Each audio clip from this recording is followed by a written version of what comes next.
3.6 million botulinum toxin type A procedures were performed in North America in 2014. 3.6 million! That's a lot of Botox and Xeomin. What is Xeomin, you ask? Well, surely you've heard of Botox. This was the first neuromodulator approved for use in 2002 and has since become the gold standard and the term synonymous for that wrinkle-free and sometimes frozen face effect. But what about Xeomin? Approved for use in 2011, is it as good as Botox? That was the basis of my PICO question. Is Xeomin, or incobotulinum toxin type A, as effective as Botox or onabotulinum toxin type A in the treatment of facial muscle modulation in aesthetics patients? To find the answer, I went straight to the literature, utilizing PubMed and the Athabasca Student Library to find 4 randomized clinical trials and 1 systematic review.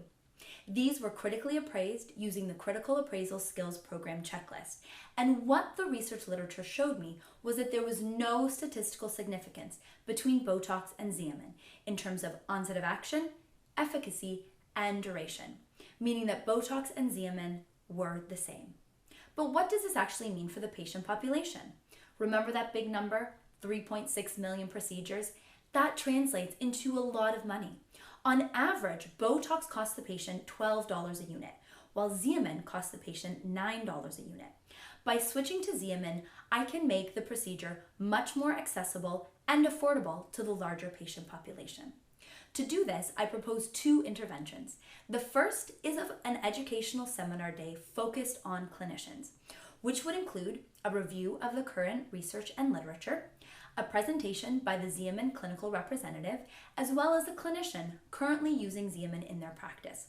According to the Canadian Institute of Health Research, this educational workshop is reliably effective at creating change.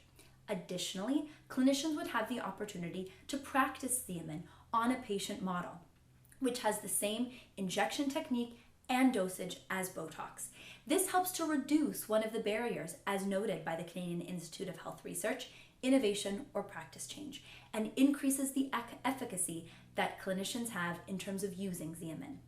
The second intervention focuses on using social media influencers as champions of change for Xeomin.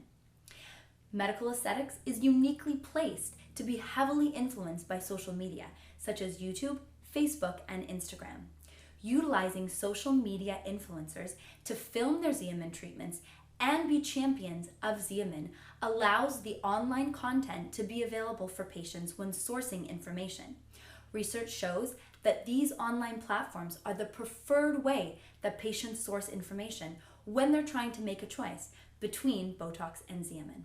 By supporting both clinicians and harnessing the social media influence of change and influencers, Xeomin can be shown and supported by the research to be an effective and cost-effective alternative to Botox, benefiting both patients and their pocketbooks.